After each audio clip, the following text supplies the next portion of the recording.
ะบ่น่ะสาวต้องดุขออนุญาตพี่น้องเด้อขออนุญาตคุมเลยพี่น้องเอ้ย ได้คือ มักจกถึกบ่เลย ขาดตอนใด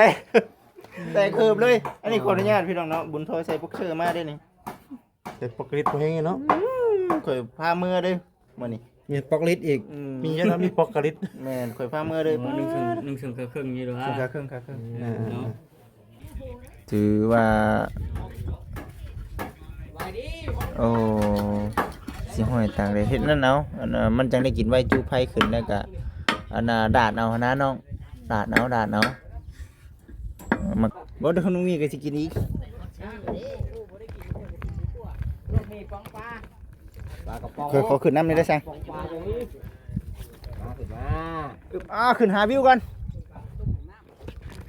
อยู่บ่มีไปไหนบ่ มีทั้งตารางบ่ค่อยปานใด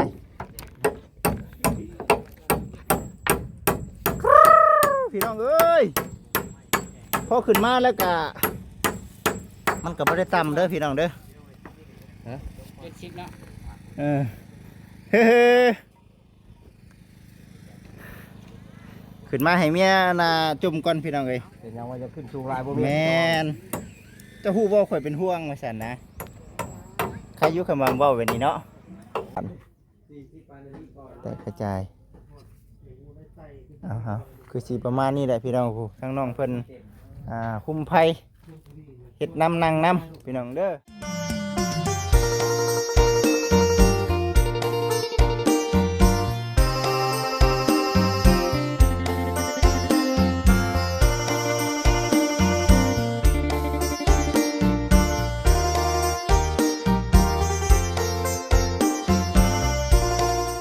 พี่น้องเด้อพี่น้อง FC ทุกท่านมื้อนี้ก็ได้ทักทายสวัสดี FC อยู่ในรอบเกือบบ่าย3เลยได้พี่น้องทางบัจิตก็ดีมุกดีใจหลายในที่สุดก็ได้พากันเอาท่อห้องน้ำเนาะพากันมาลงหลุมเรียบร้อยแล้วพี่น้องเอ้ยเดี๋ยวให้มันแดดเนาะแดดอ่อนๆเนาะแดดมันอ่อนๆเดี๋ยวทางบัจิตเนาะพร้อมด้วยกับน้องบอยน้องโอ้ยก็สิได้พากันคอยขุดเดี๋ยวว่าถ้าบ่แซนเพิ่นพร้อมพี่น้องเนาะบ่แซนเพิ่นก็คือสิแบบว่าอยากเฮ็ดน้ำอยู่และเบิ่งคักแล้วเพิ่นก็ยังคาเวียกอยู่พี่น้องเพิ่นมารอบสวยนะบ่แซนเพิ่นนั่นก็ได้ก็ได้เอาท่อลงไปเรียบร้อยเด้อพี่น้องเด้อขอบคุณ FC หลายเนาะเข้ามาติดตามรับชมคอยให้กำลังใจอยู่พี่น้องเนาะทางบัจิตเองก็ได้อ่านคอมเมนต์ได้ FC เพิ่นคอมเมนต์กันก็มาผู้ที่ทางบัจิตได้มาถ่ายสัมภาษณ์ตัวจริงนี่เห็น FC คอมเมนต์แบบนี้บัจิตดีใจพี่น้องเนาะดีใจหลายและก็สิ่งที่สำคัญที่สุดก็คือเว้าในนั่นแหละฝากพ่อแม่พี่น้อง FC เป็นกำลังใจให้ FC ท่านใดที่ว่ายังบ่ทันได้ติดตามบัจิตก็ช่วยพิจารณาในเด้อพี่น้องเด้อเนาะทำหน้าที่เป็นสะพานบุญให้กับทางผู้รักผู้ใหญ่เพิ่นช่วยเหลือคนทุกข์คนยากอยู่ในเขตต่างๆอิงตามทางผู้รักผู้ใหญ่เพิ่นมอบหมายงานให้ถือว่าผู้รักผู้ใหญ่บอกแบบใดเนาะทางบัจิตก็เฮ็ดให้ได้พี่น้องเอ้ยก็เป็นการเป็นงานที่เฮาตั้งเป้าไว้อยู่แล้วนะพี่น้องเนาะจุดประสงค์ของผู้ใหญ่เพิ่นแบบใดช่วยเหลือคนทุกข์คนยากแบบใดครับก็จัดไปตามผู้รักผู้ใหญ่เพิ่นบอกคือดังแบบนี้เนาะพ่อแม่พี่น้อง FC ก็คือเคยฮู้ๆเห็นนั่นแหละในเรื่องครอบครัวของน้องแต่ที่ผ่านมาเป็นแนวใดบัดที่นี่ก็ถือว่ามีผู้รักผู้ใหญ่เพิ่นช่วยเหลือในเรื่องของน้ำของในมีเฮือนซ่านด้านเป็นจบจากนี้ต่อไปพี่น้องเนาะก็จักสิรับหน้าที่เป็นสะพานบุญให้กับทางผู้รักผู้ใหญ่เพิ่นอยู่เขตใดตัวนี้ก็บ่สามารถบอกได้บ่จิตก็อิงตามผู้รักผู้ใหญ่เพิ่นบอกเนาะสำหรับการงานทางบ่จิตน่ะถือว่าได้ตั้งอยู่นี้เดี๋ยวพากันเฮ็ดเรียบร้อยแล้วเฮาจังว่ากันอีกเทื่อพอกันอยู่ไสก็ได้พี่น้องเอ้ยฝาก FC เนาะคอยติดตามให้ในเด้อพี่น้องเด้อเนาะติดตามเป็นกำลังใจให้แน่ขอขอบคุณเนาะหลายๆยังอีก80ท่านพี่น้องเนาะผู้ติดตามบ่จิตก็ใกล้สิฮอด 100,000ทานแล้วเนาะ100,000ทาน100,000ทานใกล้สิได้โล่รางวัลและพี่น้องเอ้ยใกล้สิได้ได้ ยังบ่จิต ใกล้สิได้อันน่ะโล่ได้ สบายดี สบายดีสบายดี ไก่ฮอดแชนทับหรือ ใกล้ บ่ สิฮอด100,000ทานได้ โอ้ดีใจ ให้อีก80ทานเท่านั้นพี่น้องเอ้ย ฝากมาติดตามบ่แอนนำเด้ เอ อ อ สิบ่จิต เท่าไหร่แล้วเจ้าจักทานแล้วผู้ที่ทาน 40,000 40,000ทานพี่น้องเอ้ยโอ้ย 48,000 บ่ธรรมดาเอ้าเนาะจังใดก็ตามแต่พี่น้องเนาะเป็นกำลังจิตกำลังใจให้กับหมู่คู่ทางทีมงานเฮาพร้อมพี่น้องเด้อเนาะ ได้โลกคือบ่จิตได้กันมาอ้าง FC คือกัน อีก80ท่านพี่น้องเนาะอยากได้รางวัลจากทาง YouTube เพิ่นอยู่มื้อนี้ ผู้ติดตามแชนคนสุดท้ายเจ้าสิเสื้อผ้ายังให้เพิ่น แสนคนสุดท้ายเอ้ามันเพิ่นสิบ่บอกนะเนาะบ่ได้ระบุได้ บ่สมมุติว่าเจ้าเด้เจ้าก็เบิ่ง99,999 คนสุดท้ายเด้ ว่าคำว่าแบบคือ Facebook ใครในได้เนาะกับ Facebook นี่ยังว่าเห็นตัวตนเนาะบ่ YouTube ยังบ่เห็นตัวตนอืม อันนี้เห็นกันไหน เห็นบ่ เห็น เห็นบ่แท้ เห็น เปิดบ่ฮู้เลย เบิ่งเด้อ มีคนสุดท้ายแบบนี้แม่นบ่ แม่น โอ้ ขอยืมตามเจ้าคนสุดท้าย เลิกติดตามแล้วก็ถ่ายติดตาม บ่ เออ ตั้งติดตามเลยแหละ เอา เห็น เห็นติ ปล่อยเบิดเนี่ย อาสามีแต่ว่าเดี๋ยวสิขึ้นไปบ่ได้ก็ถ่ายรอบๆให้กับพ่อแม่พี่น้อง FC ได้เบิ่งได้ชมนี่แหละก่อนอื่นก็บาสดีจับกล้องก่อนบาทหนึงเนาะอ้าง FC ก่อนเอาสาวลงหลุมกินนี่เอาทอลงหลุมเนาะบ่แม่นเอาสาวลงหลุมขออนุญาตพี่น้องเด้อขออนุญาตคุงเลยพี่น้องเอ้ย ใจหืบ มักจกถึกบ่เลย ขาดตอนใด แต่เคิบเลย อันนี้ขออนุญาตพี่น้องเนาะบุญโทรใส่พวกเชื่อมาได้นี่ แต่ปกติบ่แห้งเนาะ ข่อยพามือเด้อมื้อนี้ มีปอกลิดอีก มีเยอะนะมีปกติ แม่นข่อยพามือเด้อ นึ่งซึ่งครึ่งนี่หรือว่า ครึ่งครึ่ง เนาะ อ๋อตะขาดก็ดีชุ่มๆข่อยกันขาดดี ลวงได้บ่ ขาดแม่ชุ่มๆนะ ส่งสู่ชีวิตดีๆนะ ชุ่มชูชีวิตนะพี่น้องเด้อบ่เป็นหยัง โอ้ยมันก็บ่นับมือคอยตีน ชงขาดได้เอ้ยสบายดี สบายดี ไปส่งขาด เฮานี่แหละนี่เห็นบ่ลงดุมกินนี่ดิ แตกดูก แตกลูกเต็ม มัน ลูก ยังได้ทรงใหม่บ่ แต่ว่าแมนอยู่ ได้ทรงใหม่ได้คะแนนนี่ พอๆกันอยู่ที่บ้านน้องๆเพิ่นพี่น้องกันการงานบ่อาณาตรงกันกับบ่ได้พ้อกันเนาะก็ถือว่าก็เป็นอยากพ้อแบบนี้เรื่อยๆอยู่พี่น้องมันจังเฮามาแม่นจังม่วน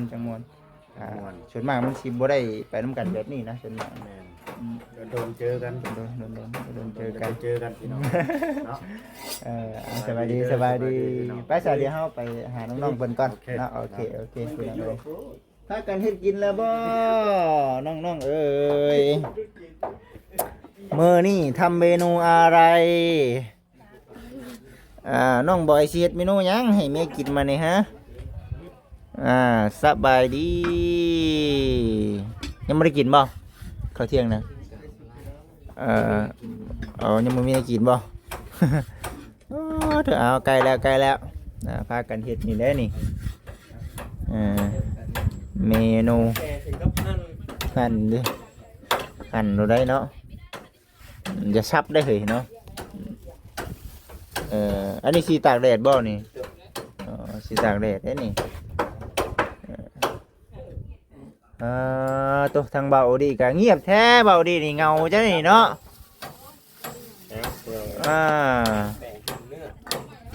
หันเนมชื่ออยู่ใส่ก้อนน้องนี่เสียงเห็ดบ้างถือว่าโอ้สิห้อยต่างเลยเฮ็ดนั่นเอามันจังได้กินไว้จูไผ่ขึ้นแล้วก็ดาดเอานะน้องดาดเอามักเด่นได้มีบ่มักเด่นมักนาวโอ้ยไปตลาดมาจะซื้อตีซินหมูนี่บ่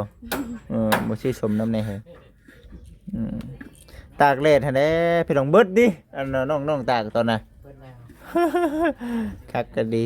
ให้กินหลายเลย ไผกินหลายบัดนี้ติโอ้หลายมื้ออยู่ได้กินซ้ำกันเนาะไปได้ทานเฮาจู้ได้บ่ทานเฮานี่ ดูแล้ว เป็นจะได้โอเคจ้ะป่ะโอเคคักอยู่เนาะได้เรื่องฉัน เอเด้อพี่น้องเอ้ยมันนั่นเนาะคันว่าได้มีบนนั่งอยู่นี่โอ้เบิ่งเด้อระวังเด้อทางนั้นจะเป็นทรงกุ๊บพี่น้องเอ้ยน่ะเนาะทรงกุ๊บในเรื่องเฮือนซานเราถือว่าเบิ่งไปนำกันอันนี้แหละให้น้องๆเพิ่นจัดการพัดเอาแบบนี้เนาะพัดเอาพัดกระเพาะให้พัดเป็นเด้เจ้าพัดเป็นบ่พัดกระเพราได้โอ้ยอยากลองเด้สิดอกพอได้อยู่ พอได้อยู่เนาะมันยังน้ำเจ้าน่ะข้าวหอมเอาผักกะเพรามันมีใบกะเพราบ่แถวเขตนี่บ่ค่อยทำบ่ซื้อเนาะทำบ่ซื้อน่ะใบกะเพรามาคักแน่มีดก็บ่มีเนาะมีแต่แบบผ้าเลยเนาะนี่เนาะใครในแต่ผ้าเข้าในได้น้องเอ้ยนี่เอาคือสีประมาณนี้แหละเป็นน้องเอ้ยคือสีประมาณนี้แหละเบิ่งเยี่ยมยามทั้งน้องโอ้ยเฮาน้องโอ้ยให้เพิ่นพักผ่อนซะจะเอาเอาอะไรเนี่ยดิ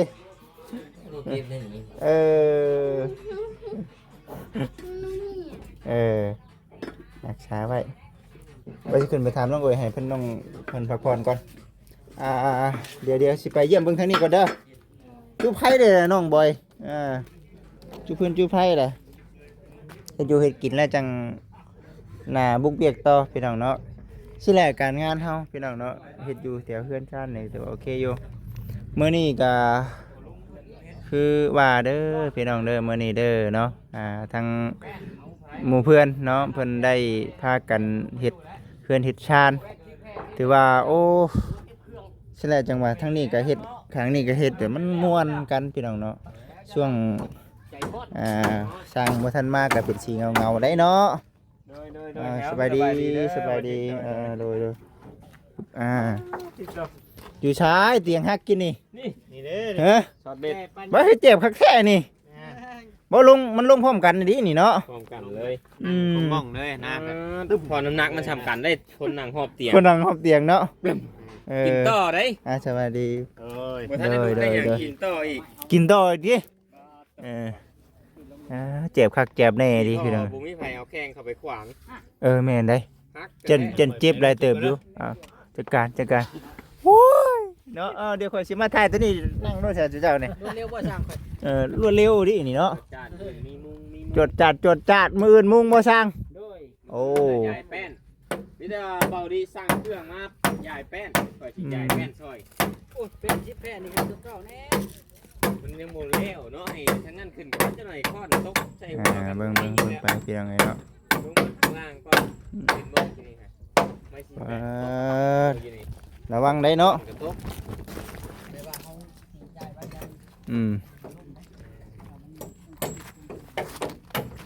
ยังบ่ทันได้บันไดเนาะนี่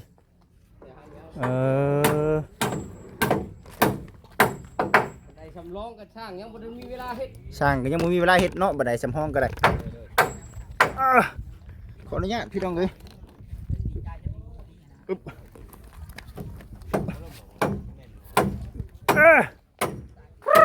คักแม่ดินี่เนาะขึ้นมาเยี่ยมยามถามข่าวช่างทั้งนี้ก่อนพี่น้องเอ้ยบ่ดึมตึมตั้มอยู่กินนี่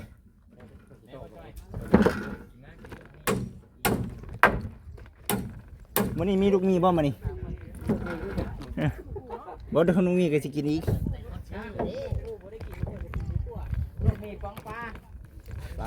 ขอขึ้นน้ำนี่ได้สั่งขึ้นหาวิวกันวิวบ่มีปานใดบ่มีแค่ตารางบ่ค่อยปานใด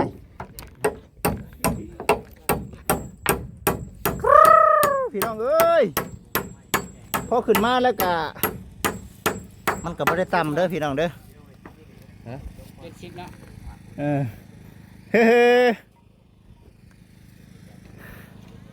ขึ้นมาให้เมียน่ะจุ่มก่อนพี่น้องเอ้ยเป็นยังว่าจะขึ้นสูงหลายบ่แม่น จะฮู้ว่าข่อยเป็นห่วงว่าซั่นนะใครอยู่คำว่าเว้าแบบนี้เนาะ แต่เรื่องนี้ได้เนาะ พี่น้องมื้อนี้เนาะอยู่ที่เพื่อนแม่ตู้แก้ว หลังจากว่าหมู่เพื่อนทีมงานพากันเอาท่อห้องน้ำลงเนาะ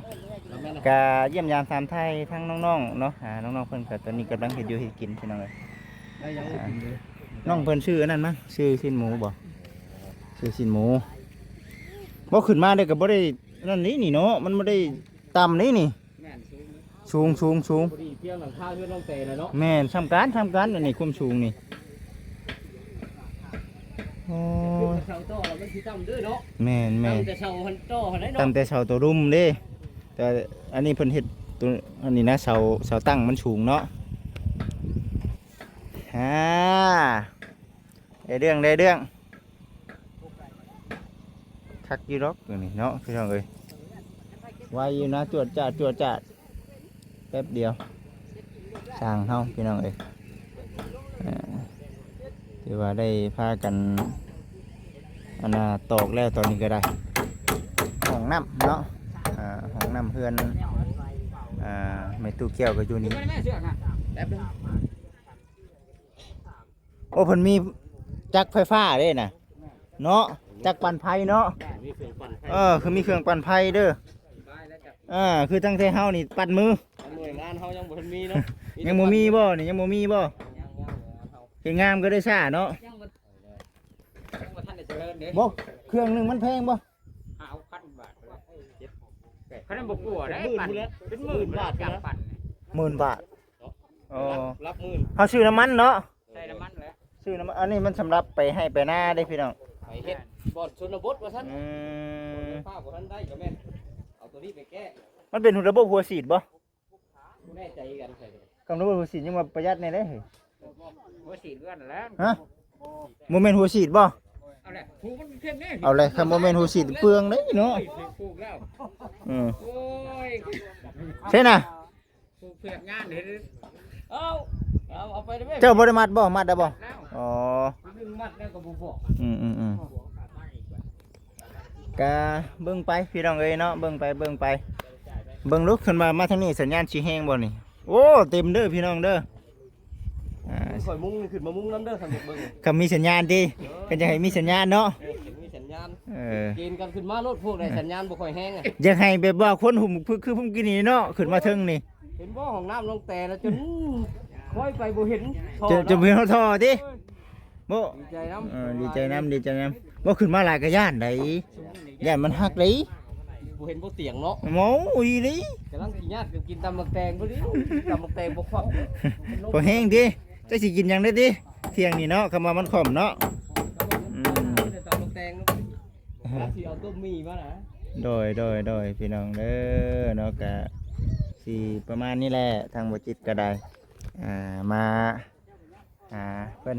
เจ้าบ่ได้กินต้มมีเนาะมื้อนี้ บ่ได้กิน ปิ้งหมูไปเนาะ พากันกินแล้วสุดยอดของข้าวเที่ยงนี่ ใช่ แน่เนาะ 1 2 3 4ข่าว5ข่าว6ข่าวผู้ใด บ่ จะเบิ่งเด้อนี่2 4ยามเล่นเอาใหม่เฮามันห่างได้ก็ย่านเด้ เอามันอย่ามันดอกคำมันพอก็เอาเฮ็ดได้เนาะ อ๋อคำมันก็ยังน้อยนึงก็ห่างนี่ก็ได้80ก็ได้เนาะ 80ก็ได้สิเป็นหยัง มันยังตัวเดียวหั่นนะคำมัน แม่นใส่บัดกระเทินติกะ มันที่ว่าที่ตัวเดียวมันก็บ่งาม กะสุดแล้วแต่สร้างเด้อสุดแล้วแต่สร้างเด้อตัวนี้สร้างคิดว่ามันเป็นแนวใดก็ได้ตามนั้นแนวใดก็งามอยู่ดอกพี่น้องเอ้ยสร้างเพิ่นเฮ็ดนี่ งานไม่ถึงงานไม่ถึง ลงได้อพี่น้องเอ้ยบ่จิตก็ลงคือเก่า น่ะคอยว่าแล้วว่า80 70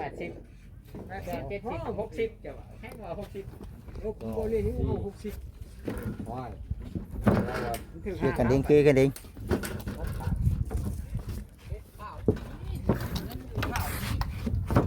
ฮึบเบิ่งไป เห็นบ่ได้ตัวนึง เป็น6มาพี่น้องเอ้ยเบิ่งไปหลังจากว่าขึ้นไปเทิงพุ่น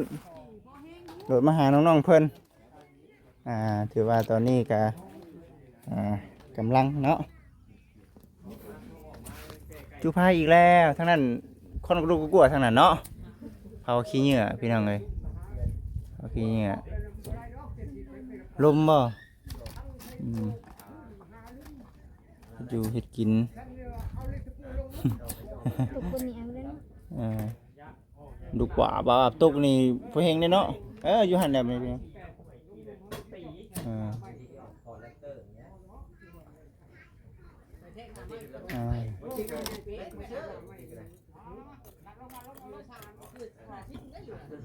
คือนี่ข่าวว่าเป็นเคลียร์เรื่อง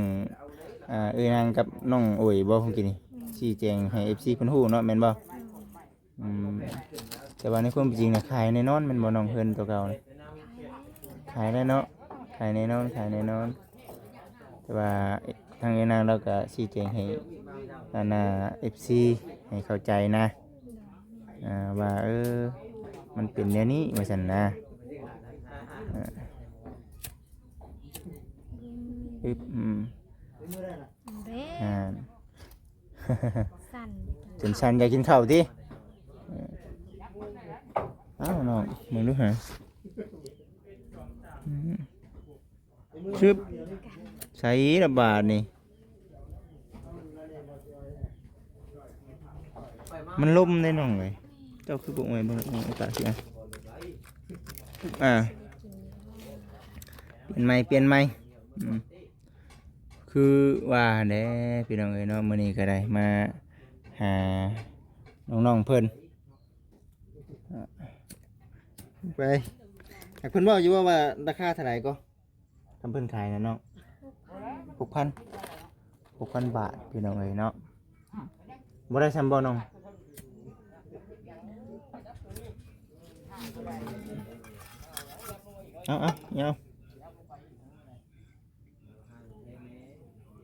เอาได้บ่บาทนี่น่าจะได้บัดนี้เอาเมื่อได้บ่พ่อแพทย์เมื่อได้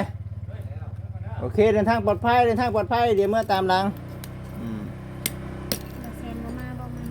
บ่มารับคำเพิ่นนั่นเพิ่นเด้พากันมั่งเพื่อนคือกันมั่งเพื่อนเพิ่นญาติเวลามาเนาะญาติเวลามาทำกันเมื่อปลากันเมื่อป้ากันนะบัดนี้ติใช่เลยบ่จอยเป็นบ่จอยนี่ให้แล้วฮะบ่จอยเอ้ยเมื่อเด้อเอาเฮ็ดท่าเด้อเนาะกะสิประมาณนี้พี่น้องน้องเพิ่นกำลังสิขั่วซีนคือว่าแน่แหละพี่น้องเอ้ยเนาะสบายดีถือว่าคุมไผ่เนาะจุดทานไปเลยเมาคนไฟแล้วแล้วเนาะเมาคนไฟแล้วเป็นจะได้พืชผักเขาตัวออกแล้วเนาะเฮ้ยออกแล้วโอ้เขาชื่อเป็นบ่ชื่อนายครับเก่งผักบุ้งแน่ผักบัวผักกาดแต่ผักหอมเพิ่นออกได้บ่ล่ะเบิ่งมื้อนั้นเพิ่นพากันหวานอยู่ได้ยังบ่ทันออกพี่น้องเอ้ยโอ้หน่อกล้วยตัวนี้รักษาไว้เด้อหน่อกล้วยเด้อรักษามันไว้FC เอ้ยออกบ่น้องนะพากันออกแล้วเนาะแตกเบิดแล้วพี่น้องเอ้ยเดิมใหม่แล้วโอ้โหหดน้ำแล้วบัดต้องดูมันหดน้ำแล้วบัดแต่กระจายคือสีประมาณนี้แหละพี่น้องทั้งน้องเพิ่นคุมไผ่เฮ็ดน้ำนั่งน้ำพี่น้องเด้อโอเคพี่น้องเอ้ย